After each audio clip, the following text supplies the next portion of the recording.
Now we're a little bit late. It's time to start making a fuss. So,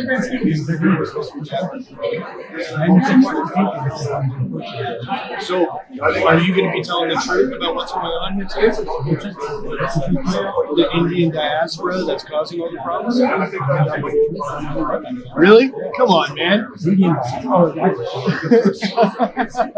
me with the big terminology. So as for the Indian invasion that we've been seeing, it's affecting a lot of people's lives. Not just on Highway 1117, all across the country. So you're right. I think everybody knows that. We have those conversations. From a Scottish standpoint, we want to be properly held to this. Is the training, The training was fine before. Now we've got people from no, India. spot checks are what are going to keep what are going to ensure that people are properly trained. No, I don't think it'll work. So what's your suggestion?